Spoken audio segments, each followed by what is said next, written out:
হবে না। পবিত্র কোরআনে ইরশাদ করেছেন আল্লাহ, ক্ষমতা অর্থ দুটো জিনিসই হাত বদল হবে।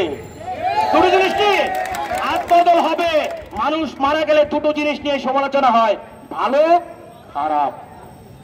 অতএব আপনাকে এখান থেকে বলতে চাই, আমি সামান্য অভিভাবক হয়ে, আপনি দয়া করে পরকালের হিসাব করে এই দাবিটি মেনে নিন, মেনে নিন, মেনে নিন। আমি আমার বক্তব্য দীর্ঘায়িত করব না। লাস্ট ভাইদেরকে, আপনাদের গায়ের পোশাক কিন্তু কৃষকের ট্যাক্সের টাকায়, আপনার বন্দুকের গুলি এই দিনমজুর কৃষকের রক্তের ঘাম ঝরা টাকায়। আপনি যে মোবাইলটায় কথা বলেন, এই মোবাইলটা যে ইউজ করতেছেন, এইটাও কিন্তু কৃষকের টাকায়, দিনমজুরের টাকা, ট্যাক্সের।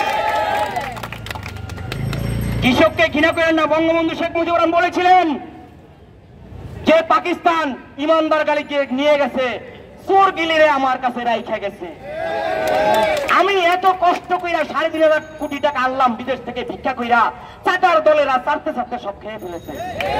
আজকে যদি বঙ্গবন্ধু এই দেশে বেঁচে থাকতো, এই শিশু কোমলমতি ছাত্রছাত্রীদের আন্দোলন 24 ঘন্টার ভিতরে মেনে নিত। সে ছাত্রলীগকে কখনো ঘোষণা দিত না যে তোমরা তাদের উপরে ঝাঁপিয়ে পড়ো।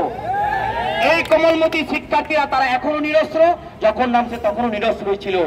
তাদেরকে মেরে কারো হাত পা, এমনকি এটা কি, এটা দেখছি যে ফিলিস্তিনের উপরে ইসরায়েলরা যেমন হানাদার দিয়েছিল, হামলা দিয়েছিল, হাসপাতালে গিয়ে চিৎকার দেয় এই ছাত্রলীগকে, চিৎকার দেয় এই ছাত্রলীগকে, চিৎকার দেয় ছাত্রলীগকে। তোমরা প্রত্যেকে কিন্তু মুসলমানের ঘরে জন্ম নিছ, তোমাদের দলিল আছে তোমরা মুসলমানের সন্তান, কিন্তু তোমরা কাজটা করেছো, ফিলিস্তিনি যে কাজটা করেছিল, ফিলিস্তিনি যে কাজটা করেছিল, হাসপাতালে গিয়ে বোমা হামলা, তোমরা তার উল্টো করেছো, হাসপাতালে গিয়ে পিঠে তাদেরকে আহত করেছো। তোমাদেরকে এই জাতি ক্ষমা করবে না।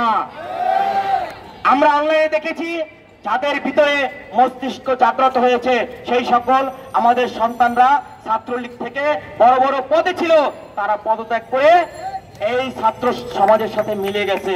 দোয়া করি ফি আমানিল্লাহ, আল্লাহ ওদেরকে সহ যারা আছে ভুল পথে তাদেরকে সহি পথে চলার তৌফিক দান করুন। আমি এই বলে আমার বক্তব্য শেষ করছি।